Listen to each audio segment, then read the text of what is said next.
اعوذ باللہ من الشیطان الرجیم بسم اللہ الرحمن الرحیم وما ارسلناک الا رحمتا للعالمین صلی اللہ علی النبی الامی الکریم وعلی آلہ وصحبہ وسلم تسلیما۔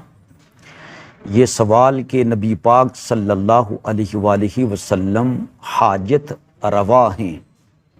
نبی پاک علیہ السلام اللہ کے اذن سے شفا بھی عطا فرماتے ہیں۔ اس کا جواب یہ ہے کہ فاعل حقیقی تو اللہ سبحانہ و تعالیٰ کی ذات پاک ہے۔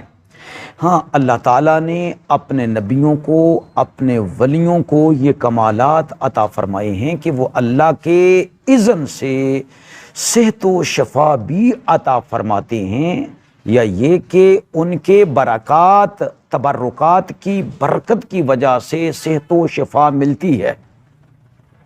اور یہ کہ وہ اللہ کے اذن سے بہت کچھ عطا بھی فرماتے ہیں۔ حضرت امام بخاری رحمۃ اللہ تعالی علیہ نے حضرت علی رضی اللہ تعالی عنہ کی آنکھوں کی شفا کی حدیث بھی روایت کی ہے، اور دیگر کتب احادیث میں بھی یہ حدیث موجود ہے۔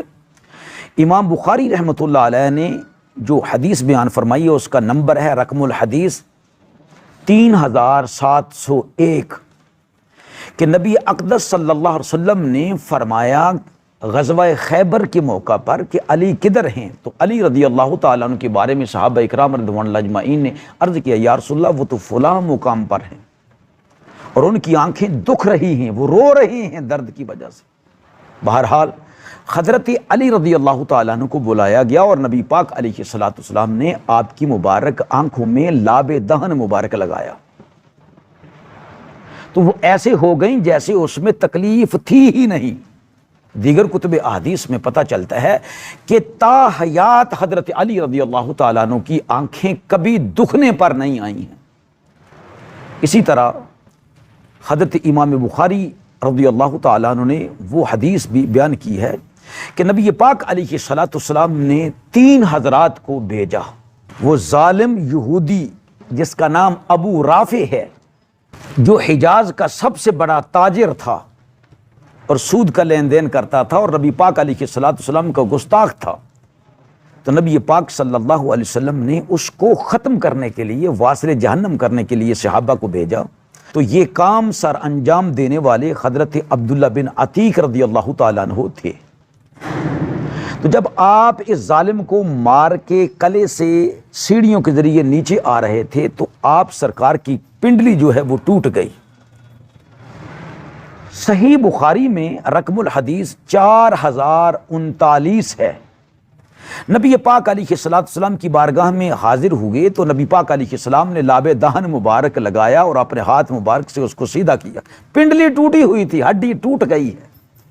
لیکن فرماتے ہیں کہ پھر کبھی بھی میں نے اس کا درد محسوس نہیں کیا، ایسا جوڑ لگا دیا ہے نبی اقدس صلی اللہ تعالی علیہ وآلہ وسلم۔ اور پھر امام بخاری رحمۃ اللہ تعالی علیہ حضرت سلمہ بن اکوع رضی اللہ تعالی عنہ کی حدیث بھی بیان کرتے ہیں۔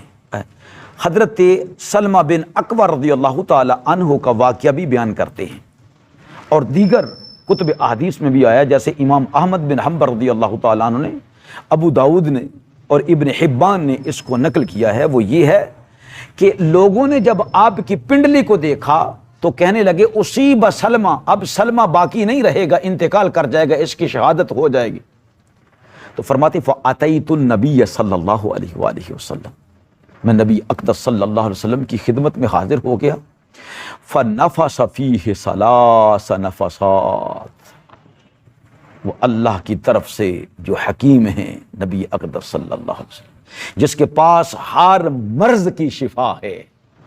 نبی پاک علیہ السلام نے 3 پھونک مارے۔ فَمَشْتَقَيْتُ فِي السَّاعَةِ، فرماتی ہیں اب کتنا عرصہ ہو گیا ہے، کبھی بھی میں نے وہ ٹوٹی ہوئی پنڈلی جو تھی اس کی تکلیف آج تک محسوس نہیں کی۔ امام بخاری رحمۃ اللہ علیہ نے بھی اس حدیث کو نقل کیا۔ حضرت سیدنا قتادہ بن نعمان رضی اللہ تعالیٰ عنہ، غزوہ بدر میں تیر لگا، ڈیلا جو ہے وہ باہر آ گیا، لوگوں نے کہا کہ تو ڈیلے کے مقام پر کینچی رکھ کے کوئی چیز دھاری چیز رکھ کے اس کو کاٹ دے، تو فرماتے ہیں کہ میں نبی اقدس صلی اللہ علیہ وآلہ وسلم کی بارگاہ میں وہ ڈیلا لے کر گیا، حضور علیہ الصلوۃ والسلام نے صحیح ٹکانے پر اس کو لگا دیا۔ اللہ لا یدرا ای عینیہ اصیبت، حضرت ابو یعلا فرماتے ہیں محسوس نہ ہوتا کہ حضرت قتادہ رضی اللہ تعالی عنہ کی کون سی آنکھ تھی جس کا ڈیلا باہر نکلا تھا، اور فرماتے وکانت اقوی عینیہ، آپ کی دونوں آنکھوں میں جو مضبوط آنکھ تھی وہ وہی تھی جس کا ڈیلا باہر نکل رہا، اور فرماتے وَأَصَحَّهُمَا بَعْدَ أَنْ كَبُرَا، آپ بوڑھے ہو گئے تب بھی سب سے زیادہ صحت مند وہ آنکھ تھی جس کا ڈیلا رسول اللہ صلی اللہ علیہ وسلم نے ٹھیک کیا تھا۔ امام حاکم رحمۃ اللہ علیہ اس حدیث کو نقل فرما رہے ہیں، کانت احسن عینیہ واحدہما، امام ابن ابی شیبہ نقل کرتے ہیں، امام طبرانی نقل کرتے ہیں، امام ابن عساکر نقل کرتے ہیں کہ آپ کی دونوں آنکھوں میں جو سب سے زیادہ جس میں سے نظر آتا تھا اور خوبصورتی کے لحاظ سے بھی سب سے خوبصورت آنکھ دونوں آنکھوں میں وہ کون سی تھی؟ جس کا ڈیلا نکلا تھا اور نبی پاک علیہ الصلوۃ والسلام نے اس کو اس کے مقام پر جوڑ دیا تھا لابِ دہن مبارک لگا کر۔ اور حضرت عبد الرحمن رضی اللہ تعالیٰ عنہ اپنے باپ سے نقل کرتے ہیں کہ میرے ہاتھ پر پھوڑا نکل آیا، اب وہ تلوار بھی مضبوطی سے نہیں پکڑ سکتا تھا، گھوڑے کی لگام بھی نہیں پکڑ سکتا تھا۔ اللہ اکبر، نبی پاک علیہ الصلوۃ والسلام کی بارگاہ میں گیا، یا رسول اللہ صلی اللہ علیہ وآلہ وسلم اس کو ٹھیک فرما دے،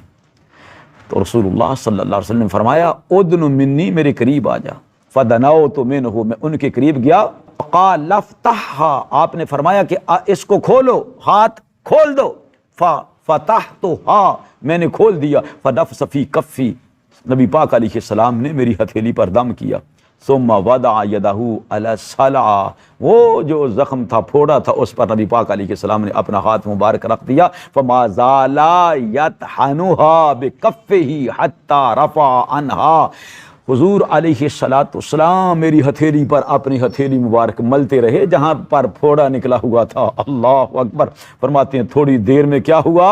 کہ وہ پھوڑا سارا کا سارا ختم ہو گیا، وما ارا اثرہا، میں نے جب دیکھا تو اس کا اثر بھی باقی نہ رہا، یوں لگتا تھا جیسے کبھی بھی میری ہتھیلی پر پھوڑا نکلا ہی نہیں۔ اس کو امام طبرانی نے نقل کیا ہے، امام بخاری رحمۃ اللہ علیہ نے کبیر میں نقل کیا ہے، اور امام حیثمی رحمۃ اللہ علیہ فرماتے ہیں رجالہ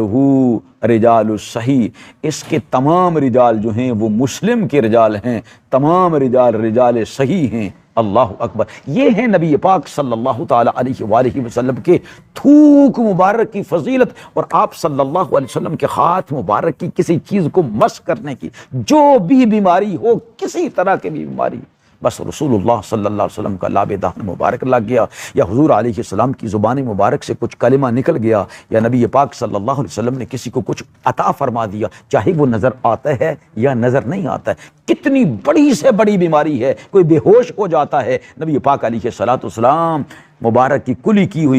کیا ہوا جو پانی ہے اس کے جسم میں چلا جاتا ہے، تو اللہ رب العزت اس کو تمام بیماریوں سے صحت کاملہ اور شفاء کاملہ نصیب فرما دیتا ہے۔ یہ تو نبی پاک علیہ الصلوۃ والسلام کے جسم مبارک سے نکلنے والی چیزیں جو ہیں، تھوک مبارک جو ہے یا پیشاب مبارک ہے، وہ ان میں اللہ رب العزت نے اتنی شفا رکھی ہوئی ہے، حضور علیہ الصلوۃ والسلام کی پسینہ مبارک میں اللہ رب العزت نے کتنی شفا رکھی ہوئی ہے، کتنی برکتیں اللہ رب العزت نے رکھی ہوئی ہیں۔ تو لہٰذا نبی پاک علیہ الصلوۃ والسلام شفا عطا فرماتے ہیں اللہ کے حکم سے، جیسے عیسیٰ علیہ الصلوۃ والسلام میں ارشاد فرماتے ہیں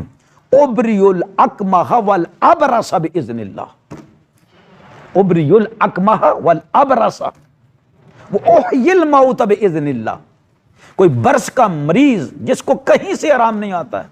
سیدنا عیسیٰ علیہ السلام کے پاس آتے، آپ ہاتھ لگاتے، صحت و شفا مل جاتی، اور فرماتے میں صحت دیتا ہوں، اور میں مادرزاد نبینوں کی بینائی کو لٹاتا ہوں، ان کو ٹھیک کر دیتا ہوں۔ تو یہ کوئی شرک نہیں ہے۔ سیدنا عیسیٰ نبی علیہ الصلوۃ والسلام کا مردوں کو زندہ کرنا، اور پھر یہ کہ حضرت مریم سلام اللہ علیہا کے پاس جب وہ جبریل علیہ الصلوۃ والسلام آئے ہیں تو جبریل علیہ السلام نے آ کر کیا کہا ہے؟ انہوں نے کہا کہ میں تیرے پاس اس لیے آیا ہوں لِأَهَبَ لَكِ غُلَامًا زَكِيًّا، تاکہ میں آپ کو ایک صالح بیٹا عطا کروں۔ تو یہ صالح بیٹا عطا کرنے کی نسبت جبریل علیہ السلام نے اللہ کی طرف نہیں کی ہے، بلکہ فرمایا لِأَهَبَ لَكِ، تاکہ میں تجھے، یہ قرآن پاک میں ہے، تاکہ میں تجھے ایک اچھا بیٹا، تندرست بیٹا، صالح بیٹا عطا فرماؤں۔ یہ حضرت جبریل علیہ السلام نے حضرت مریم سلام اللہ علیہا سے فرمایا ہے۔ تو لہٰذا جبریل علیہ السلام کے یہ کہنے سے کہ میں تجھے عطا کرنے آیا ہوں، یہ شرک نہیں ہو گیا، بلکہ یہ اللہ نے اپنے محبوبوں کو چیزیں عطا فرمائی ہیں۔ جیسے نبی پاک علیہ السلام نے ارشاد فرمایا واللہ موتی وانا قاسم، اللہ مجھے دیتا ہے اور میں تقسیم کرتا ہوں۔ یہ بخاری میں ہے، یہ مسلم میں ہے۔ صحابہ کرام رضوان اللہ اجمعین ہر خواہش پوری کرنے کے لیے نیک تمنا نبی پاک علیہ السلام کی بارگاہ میں حاضر ہوتے تھے۔ تو لہٰذا نبی پاک علیہ السلام عطا فرمائیں، اللہ کے خزانوں کے مالک ہیں نبی سرور، یہ سچ ہے نیازی ہم سرکار کا کھاتے ہیں۔